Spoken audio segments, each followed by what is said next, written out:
Welcome to my podcast. Today I'll be reviewing the Eastern Conference offseason in the NHL. Eastern Conference offseason review. Atlantic Division offseason review. The Boston Bruins didn't do much this offseason. In fact, you can make an argument they got worse. Heading into the offseason, the Bruins' number one priority was re-signing Charlie McAvoy, and that hasn't been done yet. The Bruins have about $7.2 million of cap space left, which might not be enough to re-sign him, as Jacob Trouba just got $8 million a year on a long-term deal. The Bruins also need to re-sign Brandon Carlo, who is also due a hefty pay raise. In order to make cap room, the Bruins will need to move David Backes. But in order to move Backes, they will either have to give up a high draft pick or a top prospect. Re-signing both McAvoy and Carlo could easily take up $10 to $11 million of their cap hit. In free agency, the Bruins lost Marcus Johansson, who was a major part of the Stanley Cup run. To replace Johansson, the Bruins signed Brett Ritchie, who will be a solid fourth-line winger. The Bruins have had a pretty disappointing offseason because of the current cap situation, while watching other teams in their division improve. Offseason grade C-. The Buffalo Sabres are not an attractive team to play for right now, which is why they have to overpay to keep their players. This summer, they gave Jeff Skinner an 8-year deal worth $9 million per season. I think this is a bad contract because of his injury history. Don't get me wrong, Skinner is a great goal scorer, but he is not worth $9 million. The Buffalo Sabres made two key trades this offseason. The first trade was acquiring Jimmy Vesey from the New York Rangers, and the second was acquiring Colin Miller from the Vegas Golden Knights. These are two great depth acquisitions, and most definitely will be important fixtures on the team next season. In free agency, the Sabres signed Marcus Johansson to a 2-year deal worth $4.5 million per season. Johansson will be a great fit on the third line with Jimmy Vesey and Evan Rodriguez. The Sabres still need to re-sign Jake McCabe and Linus Ullmark, both of whom are filed for arbitration. The Buffalo Sabres had an okay offseason. They improved their team, but they overpaid for Skinner, so their grade will suffer because of that. Offseason grade C+. The Detroit Red Wings haven't really done anything to improve their team significantly. The Red Wings made two minor signings in free agency. They signed Patrick Nemeth to a 2-year deal and brought back Valtteri Filppula on a 2-year deal. These are two minor depth signings, and they aren't really impact players. The main issue with the Red Wings is that they have many bad contracts on their team, and nobody is taking those bad contracts unless a top prospect or pick is included, and the Red Wings aren't going to be trading any of those prospects or picks just to dump a bad contract. So the best thing the Red Wings can do is try to get a lottery pick in 2020 and try to land a top talent in next year's draft. The Red Wings really couldn't make any moves due to the limited cap room. Therefore, the Red Wings had a subpar offseason. Offseason grade D+. The Florida Panthers might be one of the most improved teams in the NHL with the addition of Sergei Bobrovsky. Sergei Bobrovsky was the top free agent this year, and the Florida Panthers were able to sign him to a 7-year deal worth $10 million per season. The addition of Bobrovsky gives the Panthers a superstar goalie, and a goalie that can single-handedly win a game. The Panthers also signed Anton Strawman to a 3-year deal worth $5.5 million per season, and Brett Connolly to a 4-year deal worth $3.5 million per season. Anton Strawman is a solid top 4 defenseman with playoff experience who will help mentor the young Florida decor. Brett Connolly is a bit overpaid for being a third-liner, but he is a solid role player who has playoff experience from his stint with the Washington Capitals. The Panthers still need to re-sign Dennis Mulligan, who can be an important fourth-line player. Just adding Bobrovsky makes the Florida Panthers a threat in the Eastern Conference this season. Offseason grade A-. The Montreal Canadiens had a very quiet offseason. The only notable offseason move the Canadiens made was bringing in Ben Chiarot on a 3-year deal worth $3.5 million per season. Ben Chiarot is a physical stay-home defenseman who will add a stabilizing presence on the back end. Also in free agency, the Canadiens signed Keith Kincaid to back up Carey Price and Nick Cousins away from the Arizona Coyotes. The Canadiens also attempted to sign Sebastian Aho to an offer sheet, but it was quickly matched by the Carolina Hurricanes. The Montreal Canadiens need to add a number 1 center, and have yet to do so they would have to hope that Ryan Poehling or Jesperi Kotkaniemi become their number 1 center. The Montreal Canadiens didn't really make any moves to improve their roster, so they really have to hope that their young players take the next step. Offseason grade C-.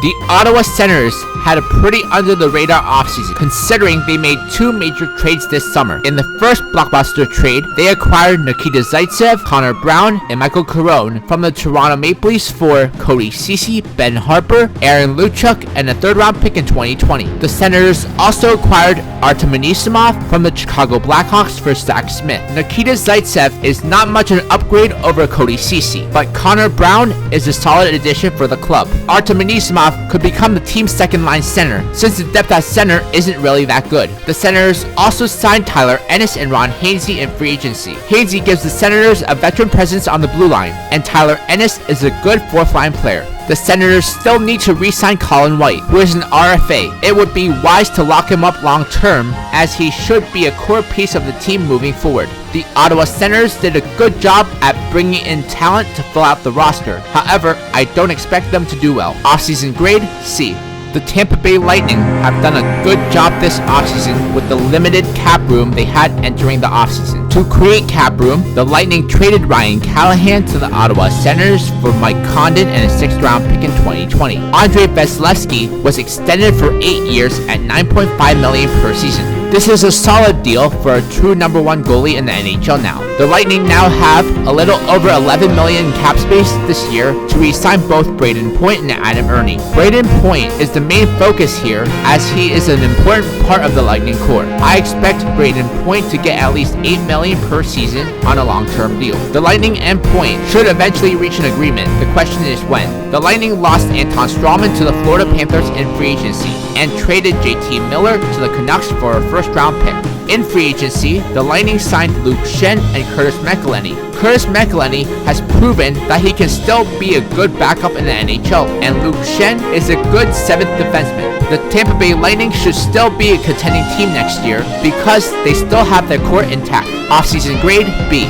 The Toronto Maple Leafs entered this offseason with the main focus of re-signing Mitch Marner. While that is still a work in progress, they have made some other moves just in case Mitch Marner gets an offer sheet they can't match. The Toronto Maple Leafs made 3 trades this offseason. In the first trade, they acquired Tyson Barrie and Alex Kerfoot from the Colorado Avalanche for Nazem Kadri, Callie Rosen, and a 3rd-round pick. The Avalanche retained $2.75 million. The Avalanche retained 50% of Tyson Barrie's annual cap hit in the trade. This was a much needed trade by the Leafs, as they really needed another puck-moving defenseman. Alex Kerfoot is also a nice addition to the team. It could be even more important if Marner does in fact leave. The Maple Leafs also traded Nikita Zaitsev, Connor Brown, and Michael Carone to the Ottawa Senators for Cody Ceci, Ben Harper, Aaron Luchuk, and a 3rd-round pick in 2020. In the 3rd trade, the Leafs traded Garrett Sparks to the Vegas Golden Knights for David Clarkson and a 4th-round pick in 2020. The Leafs have David Clarkson and Nathan Horton on long-term IR,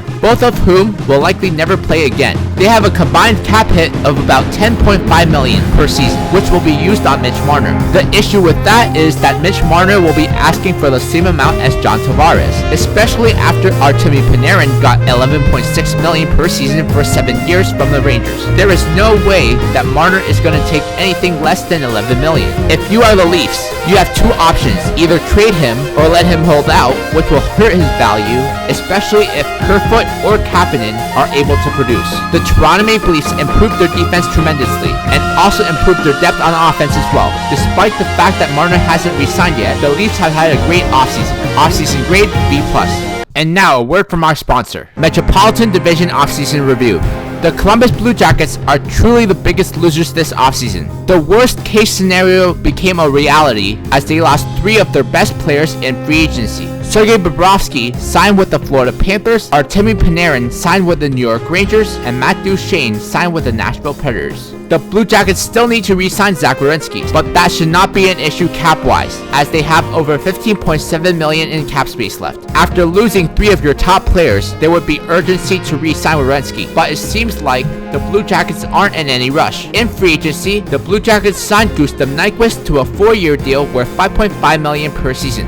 Nyquist is a streaky scorer who will now become one of the Blue Jackets' go-to players. The loss of Bobrovsky is a huge one, and after losing him, they didn't make a move for any other goalie. Unless Korpisalo becomes a stud `1 goalie, the Blue Jackets will be in contention for a lottery pick next year. After losing three of your top players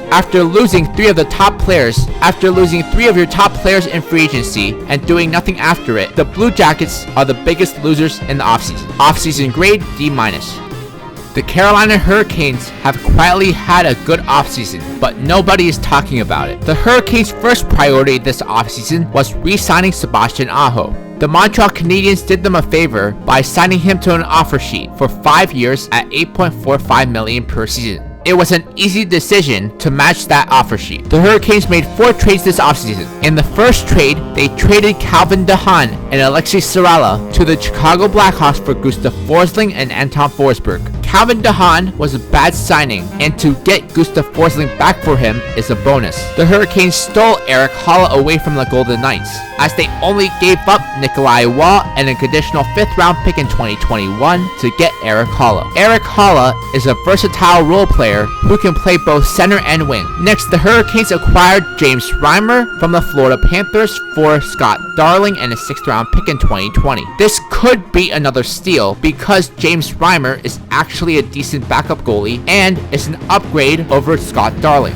The Hurricanes also acquired Patrick Marleau along with a conditional 1st round pick and a 7th round pick from the Toronto Maple Leafs for a 6th round pick. The Hurricanes eventually bought out Patrick Marleau, but they gained a 1st and a 7th round pick. The Hurricanes lost Michael Furlan in free agency, so they went out and signed Ryan Dzingel to a 2-year deal worth $3.38 million per season. Dzingel is a solid second-line player that can put up 20 goals and 50 points a season. The Carolina Hurricanes very quietly improved their team and had a very good offseason. Offseason grade B+. The New Jersey Devils are the most improved team in the NHL by a mile. They started at the 2019 draft where they selected Jack Hughes with the #1 overall pick. Jack Hughes is projected to be a franchise center with game-breaking ability. His game is very similar to Patrick Kane. After drafting Jack Hughes, the Devils acquired PK Subban from the Nashville Predators. PK Subban will give the Devils a true #1 defenseman who can play in all situations. In free agency, the Devils signed Wayne Simmons to a 1-year deal worth $5 million.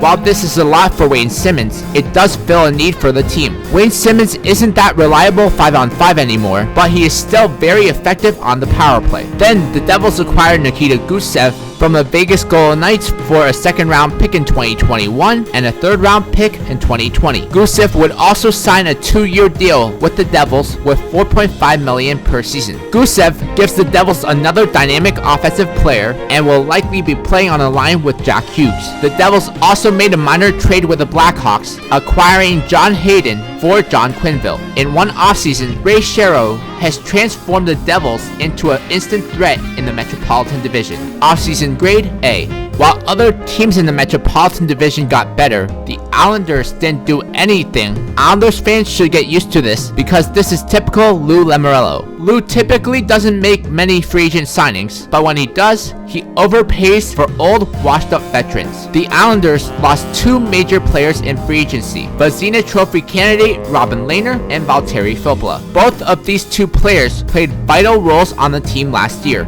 To replace Robin Lehner, the Islanders signed Semyon Varlamov to a 4-year deal worth $5 million per season. Robin Lehner got a 1-year deal worth $5 million from Chicago. Lehner is younger and better than Varlamov. I'm not sure why the Islanders didn't just re-sign Lehner, but in any case, Semyon Varlamov has proven to be a very streaky starter.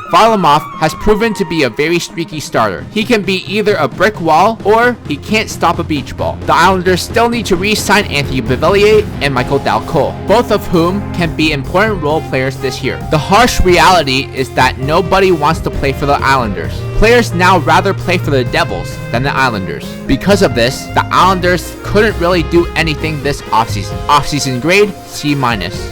Along with the New Jersey Devils, the New York Rangers are one of the most improved teams in the league this offseason. They started by drafting Kaapo Kakko with a 2nd pick in the 2019 draft. Kaapo Kakko is a dynamic offensive player who will immediately be a difference maker for the Rangers. He is a more dynamic Jonathan Huberdeau. The Rangers made a trade to acquire Jacob Trouba from the Winnipeg Jets, and subsequently re-signed him to a 7-year deal worth $8 million per season. Jacob Trouba has the potential to be a top pair defenseman, but so far he hasn't proven he is worth $8 million per season yet. In free agency, the Rangers signed Artemi Panarin to a 7-year deal worth $11.6 million per season. While this is a bit much for Panarin, he will give the Rangers a legit game-changing star player. The Rangers also traded Jimmy Vesey to the Sabres for a 3rd-round pick and re-signed Pavel Buchnevich to a 2-year deal worth $3.25 million per season. The New York Rangers really improved their team from last season, but I still think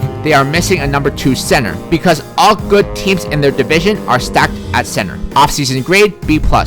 The Philadelphia Flyers try to make moves to improve their team, but they really didn't get that much better. The Flyers made 2 major trades. In the first trade, they acquired Matt Niskanen from the Washington Capitals for Radko Gudas. Then the Flyers acquired Justin Braun from the San Jose Sharks for a 2nd-round pick in 2019 and a 3rd-round pick in 2020. Matt Niskanen and Justin Braun make the defense a little better, but not by much, because neither of them are difference makers. The major move this offseason by the Flyers was the signing of Kevin Hayes to a 7-year deal worth $7.14 million per season. Kevin Hayes is expected to be the Flyers' 2nd-line center, but he hasn't proven he can be consistent enough. For a player who has never had more than 50 points in a season, this is a massive overpayment. The Flyers have $13.4 million in cap space left to re-sign Ivan Provorov and Travis Konechny. This will be a huge challenge, as I expect Ivan Provorov to be at least $8 million per season, and Konechny could easily demand at least $5 million per season. The Philadelphia Flyers had a solid offseason, but I think the Kevin Hayes contract is going to hurt them in the long run. Offseason grade B-. The Pittsburgh Penguins had a major makeover this offseason after getting swept in the 1st round of the playoffs. The Penguins made 2 major trades. In the first trade, they dealt Olli Maatta to the Chicago Blackhawks for Dominic Cahoon and a 5th-round pick in 2019. They also traded Phil Kessel, Dane Burks, and a 4th-round pick in 2021 to the Arizona Coyotes for Alex Galchenyuk and Pierre-Olivier Joseph. The Penguins won the Olli Maatta trade because Maatta was the weak link of the defense, and to add Cahoon from that trade is an added bonus. Once again, Phil Kessel is undervalued in a trade and got traded away for way less than what he is actually worth. Alex Galchenyuk has talent, but he never lived up to the hype, and he is also a defensive liability. Pierre-Olivier Joseph is the X-factor in this trade. He was a former 1st-round pick of the Coyotes and could turn out to be a good defenseman. In free agency, the Penguins signed Brandon Tanev to a 6-year deal worth $3.5 million per season. Brandon Tanev could turn into an important role player for the Penguins, but if he does not fit in the lineup, this is a bad contract. The Pittsburgh Penguins got significantly worse this offseason, so for that reason, they won't be getting a very good grade. Offseason grade C.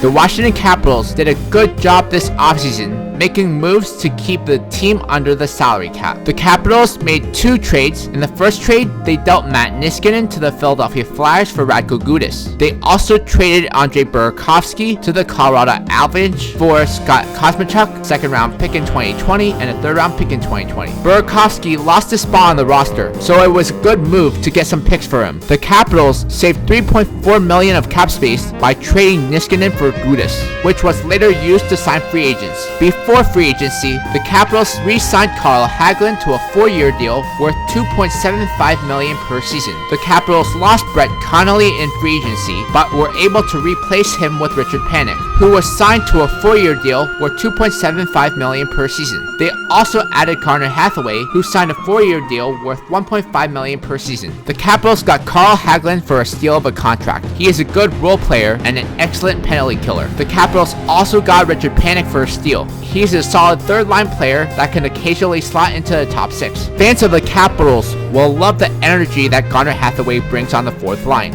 He is a good addition to the team. Jacob Vrana was re-signed to a 2-year deal worth $3.35 million per season. This is a good bridge contract. Overall, this was a productive offseason for the Capitals, and somehow managed to pretty much keep the same team and even slightly improve their team from last year. Offseason grade B+. In the next podcast, I'll be reviewing the Western Conference offseason in the NHL.